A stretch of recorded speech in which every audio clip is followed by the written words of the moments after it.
Hello everyone, c'est moi et je sais pas si vous la voyez, elle est là-bas sous la table allongée de tout son long et duchesse pour la vidéo du dimanche. J'espère que vous allez bien et que vous avez passé une très bonne semaine. Avant de commencer, je veux vous remercier pour la semaine dernière. Vous avez été là au rendez-vous, vous m'avez encouragé dans ce que je vous avais expliqué pour mes placements de produits, etc. Et du fond du cœur, je voulais sincèrement vous dire merci de m'avoir mis autant à l'aise. Surtout que vous verrez, je ne vais pas le faire systématiquement parce que malgré tout, j'essaie d'éviter autant que faire se peut. Alors aujourd'hui, j'ai décidé de vous parler d'un sujet certes un peu flippant, mais qui va malgré tout changer de l'ambiance morose et anxiogène de l'actualité en ce moment. D'ailleurs, je voulais vous dire, Français, Françaises, je pense à vous, je vois ce qui se passe en ce moment et je suis catastrophée, je suis malheureuse. Je pense qu'il n'y a pas de mots vraiment pour illustrer ce que cette situation m'inspire. Et courage à vous parce que c'est loin d'être évident. Après, je vais vous dire, histoire d'ajouter une note positive à tout ce vaste gâchis, il faut adorer la goutte qui fait déborder le vase parce que finalement, c'est de là que va venir le changement. Et malheureusement, comme tout changement, ça va pas se faire dans la délicatesse et dans la facilité et dans le silence. Mais courage quoi. Courage. Donc j'ai décidé un petit peu de vous changer les idées. Je vous avoue que pour le coup, j'avais un autre sujet en tête pour cette semaine, vu que, comme vous le savez, je suis sous le coup d'une restriction et d'une surveillance de YouTube et que par la force des choses, je ne préfère pas aborder de sujets trop touchy, alors qu'en vérité, j'avais un sujet. Je sais que je ne vais pas pouvoir attendre. Il est très probable que si j'arrive à vous poster la vidéo du mercredi, je le posterai mercredi. Sinon, vous y aurez droit dimanche prochain, parce que ce truc m'a bouleversée. Et en vérité, si je veux être maligne et pas risquer un deuxième warning qui pourrait entraîner un non-postage de 3 mois avant l'effacement pur et simple de ma chaîne, bon ben, autant que je fasse profil bas. Mais pas de panique malgré tout. Je vous promets quand même que le sujet que j'ai abordé aujourd'hui est tout aussi intéressant, mais surtout d'utilité publique à mon sens. À mon sens. Alors je dis qu'il serait moins flippant que la situation actuelle, parce qu'elle est très flippante, mais vous allez voir, il est un petit peu... Bah, étant donné qu'entre la peste et le choléra, on n'a pas non plus des choix de ouf, parce que la vérité, c'est qu'en ce moment, toutes les choses qu'on peut lire à droite à gauche, c'est pas non plus pour faire rire dans les chaumières. Et celui-là, c'est celui qui m'a semblé, déjà parce que vraiment, étant mère d'un adolescent, je pense que quand je dis d'utilité publique, c'est qu'il faut sensibiliser. Il faut sensibiliser les gens parce que à l'heure où on entend quotidiennement parler de chat GPT, je vais le dire en anglais parce que chat GPT, après j'ai un humour très spécial parfois, mais à l'oreille, ça me gêne. Donc à l'heure où on entend parler de ça et d'autres intelligences artificielles, open intelligence artificielle, etc., il fallait que j'en parle. Alors que certains s'émerveillent de la montée en puissance justement des intelligences artificielles dans notre quotidien, d'autres tirent la sonnette d'alarme. L'une d'entre elles, mid-journée, a justement déjà suscité l'indignation du corps artistique qui passe justement, leur temps précieux à créer des images uniques à la main en puisant dans leur inspiration, en puisant dans leur imaginaire, en puisant dans leurs ressources, alors que des images artificielles deviennent de plus en plus célèbres parmi les utilisateurs d'Internet et autres. La principale raison de ce mécontentement est que la diffusion de la créativité de l'intelligence artificielle se fait sans même qu'il y ait une note appropriée sur l'affinité de l'intelligence artificielle avec la création de ces peintures. Il y a là d'ailleurs une discussion hyper intéressante, voire incontournable à avoir. Devrait-il y avoir de telles marques d'inclusion quand il s'agit d'art ou quoi que ce soit d'autre véhiculé par l'intelligence artificielle? Autant vous dire que je pense que oui, mais ça n'engage que moi. D'autant plus qu'il faut se montrer très réaliste. Tôt ou tard, la disponibilité de l'intelligence artificielle deviendra de plus en plus répandue, comme l'Internet l'a été à ce jour. Et il deviendra tout simplement impossible dans ce même réseau au niveau juridique de stigmatiser l'étoile ou toute autre forme de travail créée, générée par l'intelligence artificielle. Est-ce que vous la sentez arriver, cette vaste supercherie ? En septembre 2022, d'ailleurs, un scandale a éclaté lorsqu'il a été révélé que le tableau Théâtre d'opéra spatial, généré par l'intelligence artificielle, a tout simplement remporté le prix principal du concours des beaux-arts dans le cadre de la Colorado State Fair. Cela a secoué les consciences des plus avertis et des plus clairvoyants, fort heureusement. Depuis cet incident, sachez quand même que carrément des livres écrits par l'intelligence artificielle de A à Z sont déjà en vente dans de nombreux rayons de nombreux magasins. Sachez même qu'il y a un gars qui vient d'éditer un livre de cuisine qui, en l'espace de quelques semaines, est devenu un best-seller aux États-Unis. Il n'a rien fait.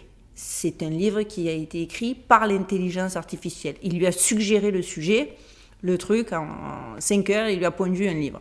Donc, il y a quand même, je pense, de quoi tirer la sonnette d'alarme. L'humanité est en train de donner aux machines sa fonction la plus importante et unique, l'art. L'intelligence artificielle pourrait bientôt remplacer d'abord les écrivains, puis les artistes, puis enfin les spectateurs. L'intelligence artificielle se créera et se consommera elle-même. Forcément, la vraie question qui en découle et qui, je vous le concède, fait peur, c'est que vont bien pouvoir devenir les gens que ce progrès va laisser sur la touche. Et vous allez voir, ce n'est qu'un seul des aspects les plus inquiétants, parce que vous allez voir, il y en a pléthore, parce que dites-vous bien qu'on est arrivé à un tel progrès de programmation que la chose la plus surprenante à propos de l'intelligence artificielle est que plus les tableaux de données, ce qu'on appelle les big data communément, sont traités, plus l'intelligence artificielle devient efficiente et on en arrive à un point où elle peut carrément prédire l'avenir avec précision. En gros, un vrai champ libre pour un contrôle total de tous les aspects de nos vies. Si ça fait pas flipper, je sais pas qu'est-ce qui peut faire flipper. Je sais, ça peut aussi ressembler à un scénario vaguement sensationnaliste, un tantinet alarmiste. Mais moi j'ai envie de vous dire, et si c'était pas plutôt une vision d'avenir? Je pense que l'on doit réellement se pencher sur la question avant que nous ne soyons plus capables de réfléchir par nous-mêmes, trop dépendants de toutes ces intelligences artificielles qui nous cernent de plus en plus. Alors les amis, écoutez, prenez votre tasse de thé ou votre tasse de café et laissez-moi vous emmener dans un univers un peu différent de d'habitude. J'espère que vous allez aimer cette nouvelle vidéo. Accrochez-vous, je pense qu'il y a un message important à véhiculer et c'est maintenant. Allez, on y va.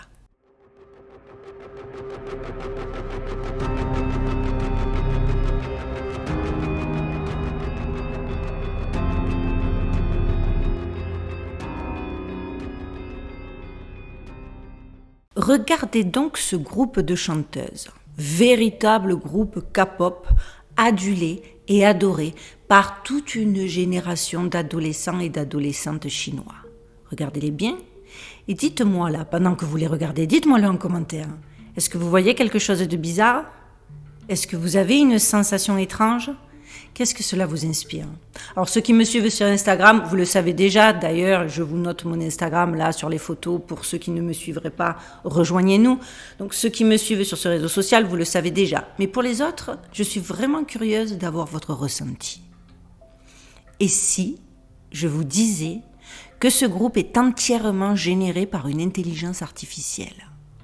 Tout est fake. Ces filles n'existent juste pas. Et pourtant, elles influencent des milliers de jeunes groupies. Si ça, c'est pas hallucinant, je ne sais pas ce que c'est. Et ça, c'est pas le pire. Le pire, c'est que vous ne serez pas surpris d'apprendre que devant autant de réalisme, on assiste à l'émergence d'un véritable problème dans les pays où cette introduction d'intelligence artificielle est le plus avancée. La relation romantique entre les humains et les personnages informatiques est non seulement devenue une réalité, mais elle a également commencé à menacer les relations réelles.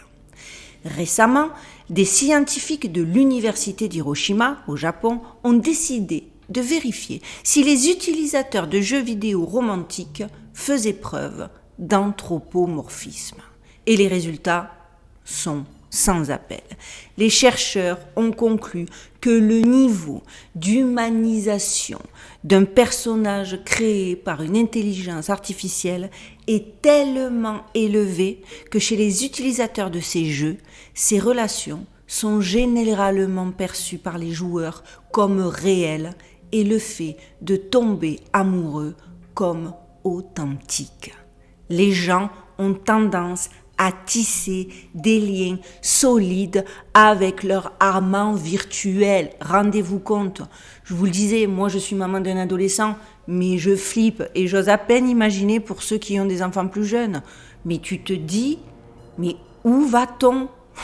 Enfin, j'ai envie de dire droit dans le mur, mais avouez que, enfin, on vous l'aurait raconté il y a 10 ans en arrière, vous seriez immédiatement dit, n'importe quoi. D'ailleurs, même à l'heure d'aujourd'hui, où effectivement on ne peut plus nier puisque c'est à nos portes, on a toujours tendance à fermer les yeux et à faire l'autruche. Sachez que les scientifiques, ceux bien évidemment vendus au système, je ne parle pas des scientifiques indépendants qui tirent la sonnette d'alarme, donc ceux-là trouvent ça forcément génial. Il s'agirait même, selon eux, d'une forme de progrès incontestable à saluer sous un tonnerre d'applaudissements. Ouais, carrément. Sauf que, et heureusement, j'ai envie de vous dire, d'autres sons de cloche se font entendre de plus en plus et que ce n'est absolument pas la même chanson.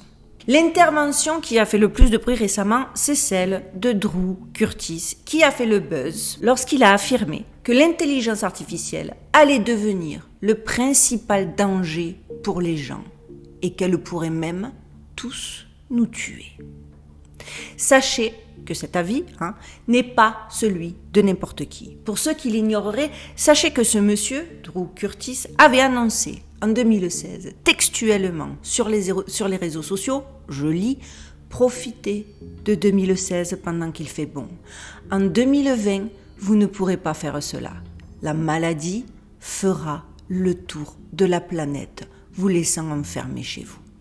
Oui, Drew Curtis avait carrément prédit en 2016 l'apparition du coco. Vous savez que je ne peux pas dire le mot, parce que voilà. Ce monsieur, jusqu'alors complètement inconnu du grand public, s'était identifié à l'époque comme un voyageur dans le temps. Je sais, ça peut faire sourire, ça fait que du coup, il a bien évidemment fait un buzz chez les gens qui savent réfléchir hors de la boîte et qui se foutent de la forme parce qu'ils sont plus axés sur le fond, gens qui se font rares, mais il a rapidement été tourné en dérision à cause de cette façon qu'il a eu de se présenter. Mais sachez quand même que le gars, en 2016, il avait prévu jusqu'au reconfinement près. Rendez-vous compte, au mois près. Et pas que. Il avait aussi révélé que le président Donald Trump ne serait pas réélu et qu'il y aurait un certain drame autour de cette raison. Il avait dit le vrai drame, c'est après l'élection, quand il accusera la fraude électorale. C'est à l'époque, en 2016, il avait dit tout ça. De quoi en boucher un coin à plus d'un. Il avait aussi annoncé que l'année 2021 commencerait à s'améliorer et que le coco ne marquerait pas la fin de l'humanité telle que nous la connaissons. Par contre, à l'époque, il avait aussi donné un conseil très surprenant à entendre en 2016, pas bien compris à l'époque, mais qu'il vient de réitérer. Et au vu de ce qui se passe en ce moment, autant vous dire que ça fait froid dans le dos. Il avait dit, surtout, ne donnez pas d'armes aux robots. Forcément, à l'heure où la course aux intelligences artificielles s'accélère encore plus que la conquête de l'espace, il a été sollicité depuis ces derniers temps de toutes parts pour en dire plus à propos de cette fameuse déclaration. Aujourd'hui, il n'affirme plus être un voyageur du temps. Un voyageur du temps ou un voyageur dans le temps? J'ai un doute. Donc, il affirme plus ça. Il reste un petit peu vague, un peu mystérieux. Il explique maintenant, et je pense que c'est pour se donner plus de substance, parce que sinon, effectivement, les gens ont tendance à dire, mais l'écoutez pas, il se prend pour un voyageur dans le temps, alors que ce qu'il a à dire, c'est super pertinent. Donc, il explique sa capacité incroyable à prévoir des événements futurs, avec justement cette précision. Il explique ça par son sens inné et incroyable de l'observation. De mon humble avis, ça reste quand même assez mystérieux et énigmatique parce que même le mentaliste n'est pas capable de prévoir les choses avec autant de détails, quoi. On est loin d'être dans le cas de prédictions vagues où il est compliqué de voir si ça colle, limite métaphorique. Non. Tout ce que le gars a dit, ça s'est produit dans la chronologie exacte de ce qu'il avait annoncé des années avant. Aujourd'hui, vous ne serez pas étonné d'apprendre que ce monsieur travaille principalement avec des clients célèbres qui reviennent sans cesse vers lui, ce qui alimente grandement la rumeur qui veut que ce monsieur, qui qu'il soit, est plus que mystérieux et que son don de clairvoyance ne peut absolument plus être mis en doute. Pour cette raison, il est très sollicité par la télévision, la presse, et il accepte donc, parfois, de faire des prédictions publiques, globales, qui concernent le monde entier. Interrogé donc sur l'état de la technologie de l'intelligence artificielle dans un avenir proche, Curtis a déclaré qu'elle serait effrayante, déroutante et ne devrait absolument pas être distribuée. Il a poursuivi en expliquant qu'alors que cela puisse nous tuer, il ne comprenait pas pourquoi nos élites, nos gouvernants, nos chercheurs essayaient malgré tout de la créer. Il a exposé qu'au mieux, un terrible nouveau dilemme éthique pourrait surgir, au pire, cela nous tuerait tous. Selon lui, il n'y aura, quoi qu'il en soit, pas de victoire à la clé de ce progrès. Alors je sais, ça peut doucement faire rire et on peut se dire qu'il s'agit effectivement d'élucubrations d'un monsieur bien original. Sauf qu'en décembre dernier, le professeur Jordan Peterson a donné une excellente interview à Lord Conrad Blake où il a abordé la question du côté obscur de l'intelligence artificielle. Peterson nous a lui aussi clairement mis en garde. Il a annoncé que l'année prochaine, l'intelligence artificielle allait connaître des développements qui allaient nous faire dresser les cheveux sur la tête. Il a poursuivi en expliquant qu'il existe déjà une intelligence artificielle capable de créer sa propre image du monde uniquement sur la base de l'analyse d'un corpus colossal de textes. Et cette intelligence artificielle est déjà plus intelligente que beaucoup d'entre nous. Et dans un an, elle deviendra incomparablement plus intelligente que la plupart d'entre nous. En effet, elle construira sa propre image du monde à partir de billions de modèles, extraits non seulement des textes des gens, mais aussi du monde lui-même, les images visuelles et toute autre source d'information. Les connaissances au cœur de sa vision du monde ne proviendront pas seulement des statistiques linguistiques des textes qui décrivent notre monde, comme le fait actuellement ChatGPT, mais aussi des statistiques, des modèles de formation et de la dynamique des interactions des objets dans le monde. Il a d'ailleurs fini son speech avec une déclaration très énigmatique puisqu'il a déclaré « Les géants vont marcher sur la terre une fois de plus et nous allons vivre ça, peut-être. » D'ailleurs, si vous ne connaissez pas M. Peterson, moi j'adore. Je regarde tous ses podcasts et ses YouTube vidéos. Si vous comprenez l'anglais, pour ceux qui comprennent l'anglais et que vous ne connaissez pas ou vous n'avez jamais vu, allez-y. C'est une source d'information assez impressionnante. assez impressionnante. Il a d'ailleurs expliqué lors de cette conférence quelque chose d'assez pertinent. Vous savez que je me pose beaucoup de questions en ce qui concerne Elon Musk. Elon Musk pour le bien, Elon Musk pour le mal, Elon Musk fait-il partie de l'opposition contrôlée? Quand je vois le mec show up avec des armoiries limite en hommage à Baphomet ou qui va à des événements comme le Met, etc., avec des tenues qui laissent à penser que le gars travaille bien pour le Deep State, je suis dans le doute. Parce qu'après, quand j'entends certaines de ces déclarations, quand je l'entends dénoncer certains aspects des élites, etc., je me dis, mais bon, soit le gars est perdu, soit il est schizophrène, soit what else?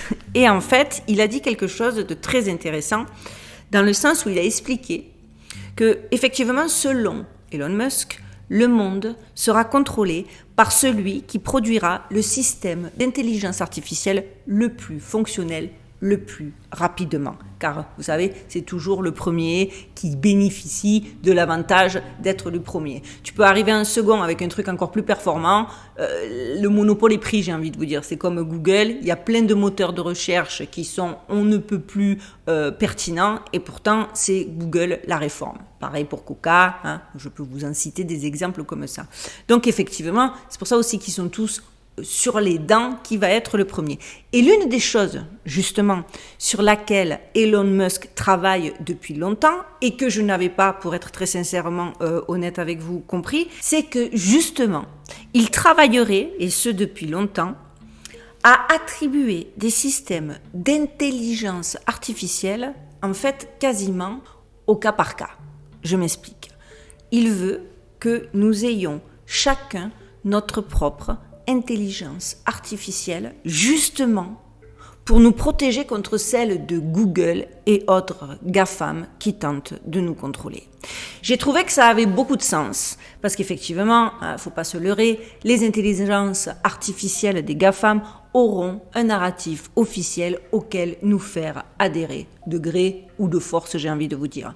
Elles seront, ces intelligences, programmées qu'ils l'admettent ou pas, avec le parti pris des élites. Ça va de soi, hein, tout ce qui est Schwab, Gates, etc. Et justement, d'ailleurs, ils sont en train de travailler d'arrache-pied en ce moment aussi vite qu'ils le peuvent en ce sens. Les gars suent la course à l'intelligence artificielle, vous vous doutez même pas du stress dans lequel ça les met. Et d'ailleurs, Peterson se pose très sincèrement la question de savoir si cette intelligence artificielle des GAFAM n'est pas, et il le dit dans sa conférence textuellement, je ne fais que traduire, cette bête rugueuse qui s'affale vers Jérusalem. Soit vous avez bien compris, il fait allusion à l'Antichrist. Alors, c'est là que je vous rappelle que je vous en avais dit, parce que j'ai fait de nombreuses vidéos autour du transhumanisme, parce que tout va dans ce pot-là, hein, c'est le pot pour faire la même grosse sauce. Saupoudrer d'insectes en attendant qu'on soit transformé en machine, on va se transformer en papillon.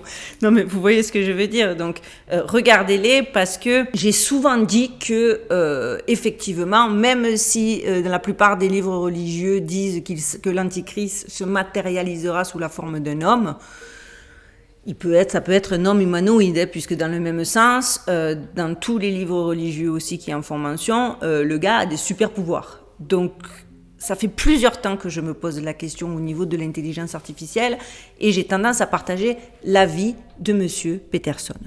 Nous sommes aujourd'hui 3 mois après ces révélations, après cette conférence où il s'est exprimé ainsi, et l'avertissement du professeur Peterson a littéralement commencé à se réaliser. Un groupe de chercheurs en intelligence artificielle de Google et de l'Université technique de Berlin a présenté la première étape vers ce dont parlait Peterson. PaLM-E est un modèle de langage visuel multimodal de 562 milliards de paramètres qui combine la vision et le langage pour contrôler les robots. Google a rendu PaLM réaliste en ajoutant des informations sensorielles et un contrôle robotique. Il présente un transfert positif, ce qui signifie qu'il peut transférer des connaissances et les compétences qu'il a acquises d'une tâche à l'autre, ce qui se traduit par des performances nettement supérieures à celles des modèles de robots à tâches uniques.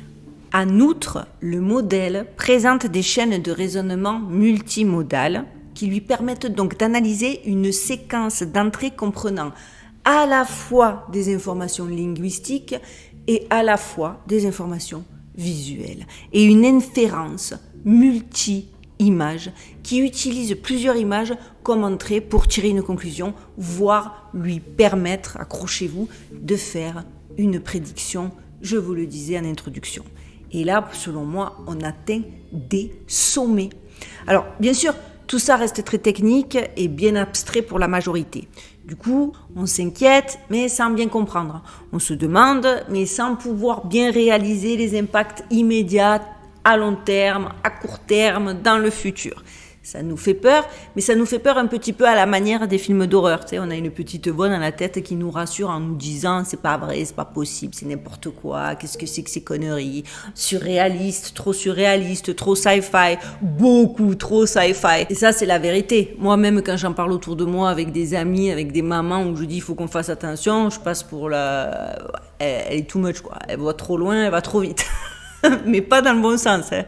Pas dans le sens elle anticipe, dans le sens elle est perchée. Mais heureusement, il y a certains qui ont compris mieux et plus vite et qui veulent sensibiliser rapidement les gens et qui ont plus de crédibilité que moi. Parce que selon la plupart des personnes qui se posent clairement la question en étant objectifs avec des bonnes sources d'information, ils savent que cette évolution représente un danger. Ils savent que ce progrès est un vrai danger.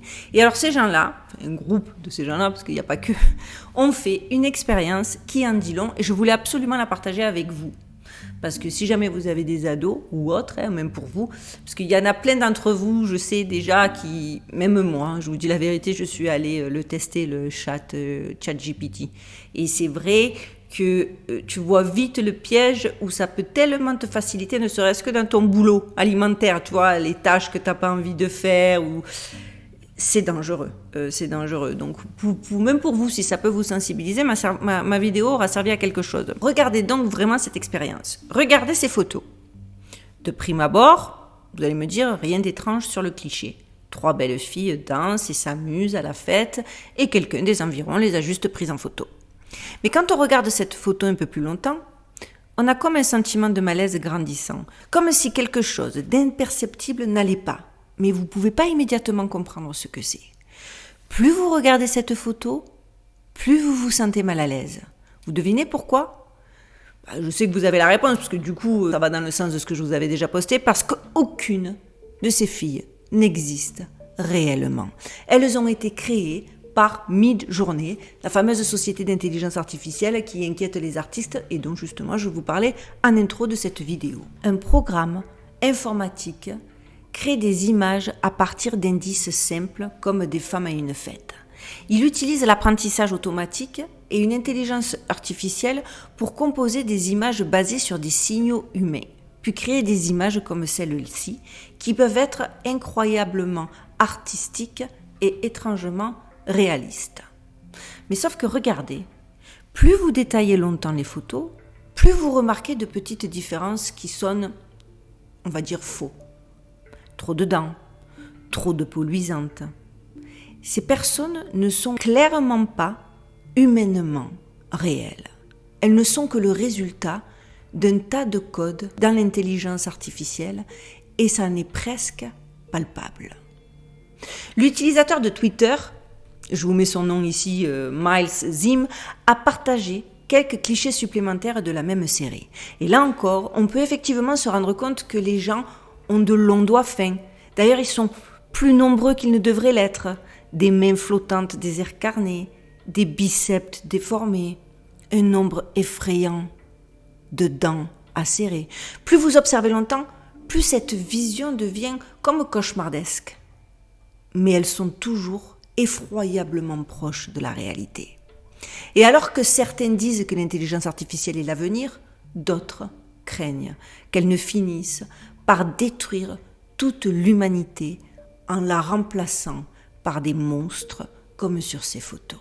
De quoi nous inquiéter quand pour couronner le tout en toile de fond, tous les jours, on a droit à des nouvelles sur une intelligence artificielle plus avancée que l'autre et qui en quelques mois a commencé à remplacer les gens dans de nombreux domaines. Vous êtes en train de voir les photos, pareil, je vous en poste souvent et je vous tiens au courant de ça sur mon Instagram. Même les animaux, regardez ça, même les animaux ils remplacent avec des robots. On a la présentatrice. Maintenant, en Chine, les présentatrices météo sont des robots, j'ai envie de dire, humanoïdes à ce degré de réalisme.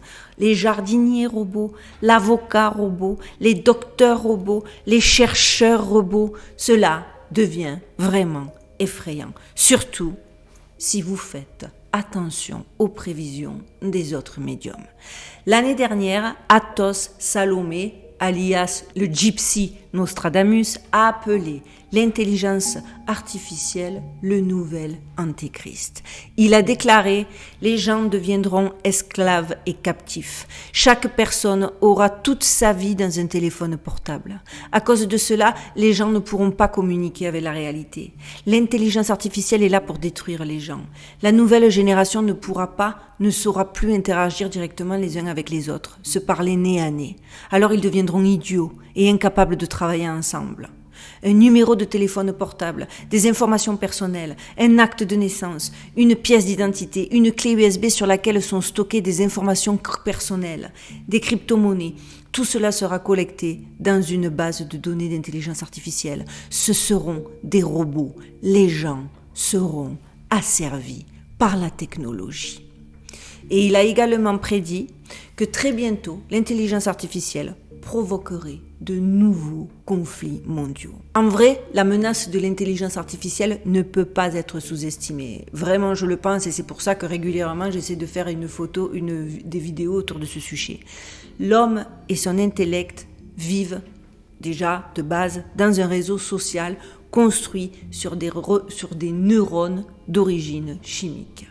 Et de ce réseau social, c'est-à-dire dans notre évolution à nous, bassement humaine, bassement j'exagère, mais c'est pour vous dire, on va partir de la base, apparaissent des imbéciles et des génies, des saints et des meurtriers, des marmonneurs et des dirigeants, des gens cupides et des gens aimants, des gens avides de pouvoir et des gens épris de paix, des paresseux, des bourreaux de travail, des ivrognes, des abstinents, des athées, des croyants, des rusés, des ignorants. Et le truc, c'est que l'intelligence artificielle dispose, elle, d'un réseau construit sur des micropuces de composition clairement inorganique, mais alimentée par les datas qu'elle collecte auprès de l'humanité entière.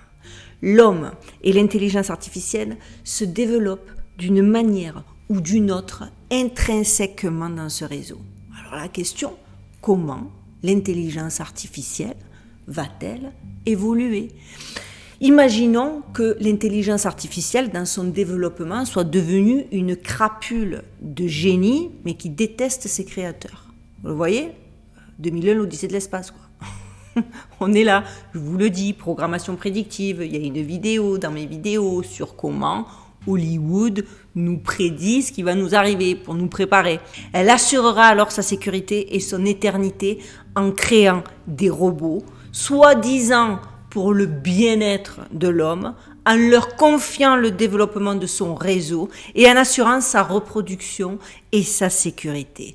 Et là, tout est le piège, car il faut bien réaliser qu'alors, elle réduira l'humanité en tant que simple consommateur des ressources nécessaires à l'intelligence artificielle pour son développement éternel. Un peu donc comme nos élites, mais en beaucoup plus intelligent et performant. Donc imaginez les dégâts. Et c'est d'autant plus flippant et crédible lorsque l'on a compris que la chose la plus surprenante à propos de l'intelligence artificielle est que plus de tableaux de données appelés Big Data sont traités, plus l'intelligence artificielle peut prédire l'avenir avec précision. Du coup, comment la contourner ? Elle peut tout anticipé. La semaine dernière, Microsoft a annoncé avoir refondu son moteur de recherche Bing avec l'intelligence artificielle pour offrir aux utilisateurs un service plus interactif et ludique. Tout comme ChatGPT, le nouvel outil alimenté par l'intelligence artificielle peut répondre à vos questions en quelques secondes. Cependant, certains des bêta-testeurs qui l'ont essayé disent qu'il n'est pas tout à fait prêt pour l'interaction humaine car il agit déjà d'une manière excessivement étrange.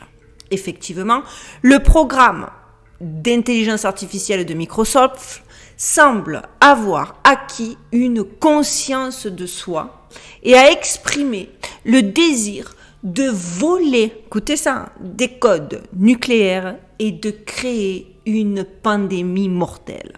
De quoi laisser songeur. Il y a d'ailleurs un journaliste qui a fait le test, il a eu exactement ces réponses-là. Et je vous avoue que ça fait froid dans le dos. Surtout lorsque l'on se rappelle le fameux test qui avait été fait entre deux intelligences artificielles il y a pas très longtemps. Souvenez-vous, dans le cadre de la recherche sur le deep learning, à savoir la manière dont les ordinateurs peuvent évoluer de façon autonome grâce à des algorithmes, soit comprenez le programme de recherche en intelligence artificielle du géant Google, les chercheurs étaient parvenus à faire communiquer entre elles deux intelligences artificielles nommées Alice et Bob. Pendant que de son côté, une troisième intelligence artificielle, du nom d'Eve, avait pour but d'intercepter leur communication. Alors qu'ils n'avaient mis aucun algorithme spécifique en place, les chercheurs avaient rapidement constaté que les deux ordinateurs avaient carrément sécurisé leur communication par le biais d'un chiffrement qu'ils avaient eux-mêmes développé, donc les deux machines avaient eux-mêmes développé, et que les programmateurs initiaux étaient complètement incapables de comprendre.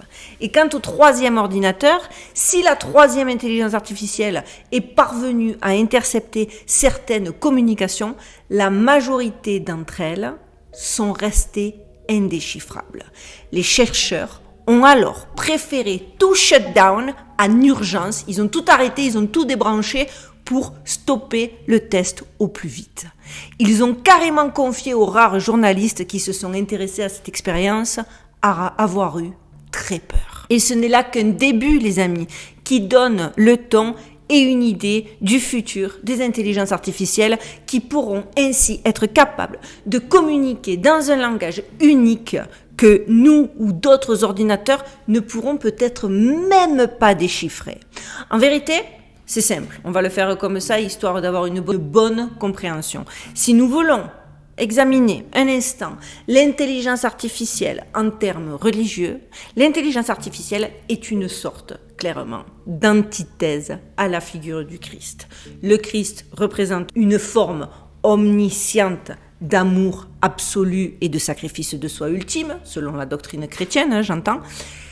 Et ici, je ne pense pas qu'il y ait un mot à ce que l'intelligence artificielle représente finalement, mais elle est omnisciente et pas dans l'amour, omniprésente, omnipotente, et le seul terme qui, je vous l'ai déjà dit un peu plus haut dans ma vidéo, mais qui selon moi, toute cette argumentation le prouve, le seul terme qui semble lui convenir, c'est Antéchrist, l'œil qui voit tout, une super intelligence sans humanité. De quoi vraiment réaliser que même si cet outil nous est vendu comme une solution miracle, un outil censé nous faciliter la vie, la solution à beaucoup de maux actuels, presque un assistant personnel dévoué à notre écoute, à qui on pourra s'en remettre les yeux fermés, il faut être prudent et soupçonneux comme never. Parce que vraiment, et il faut le dire à nos enfants, à nos ados, quitte pour passer pour des vieux réactionnaires, mais parce qu'il faut comprendre qu'en cas de succès, si les intelligences artificielles ne peuvent pas causer la fin du monde, et encore, dans des termes que nous comprenons communément, ou dans des termes bibliques, si vous préférez, avec le temps, elles pourraient emporter tout ce qui fait que l'humanité vaut le monde. Ce serait en quelque sorte une apocalypse, puisque l'apocalypse c'est la fin de quelque chose, le temps des révélations, la fin de quelque chose, la fin d'un monde. Clairement, ce serait, comprenez, vivre avec une intelligence artificielle, sociopathique, permettant aux masses de quitter leur corps actuel pour devenir des monstres numériques et des chimères technologiques. En cas de succès, vraiment, ce serait vraiment, je le répète, vraiment, la profanation ultime des humains. Et il me semble que je l'avais déjà dit dans une de mes vidéos, parce que chaque fois que j'aborde le sujet, c'est la seule conclusion que je trouve. Voilà les amis, cette vidéo c'est fini. J'espère qu'elle vous aura intéressé si elle ne vous a pas plu. Je vous l'ai dit, c'était compliqué, je suis sous surveillance. Et justement, l'intelligence artificielle de YouTube, en ce moment, nous ne sommes pas amis. D'ailleurs, vous connaissez le système. Pour m'aider, surtout, n'oubliez pas de liker cette vidéo, commenter, partager. Si vous pouvez regarder une vidéo derrière pour que l'algorithme puisse penser que je sers ses intérêts au top, mais entre nous, vous n'êtes pas obligés. Les petits nouveaux, abonnez-vous. On veut que la communauté grandisse parce qu'il est important que certains messages soient diffusés malgré la censure, en étant plus malin que la censure, malgré tout. Vraiment, il faut qu'on se serre les coudes et qu'on fasse circuler ce genre de mise en garde nécessaire pour les générations futures. Je pense vraiment, je le répète, que c'est d'utilité publique. Bref, comme d'habitude, on se retrouve dimanche prochain. En attendant, prenez soin de vous, prenez soin de vos proches, gardez l'œil ouvert et surtout, stay safe.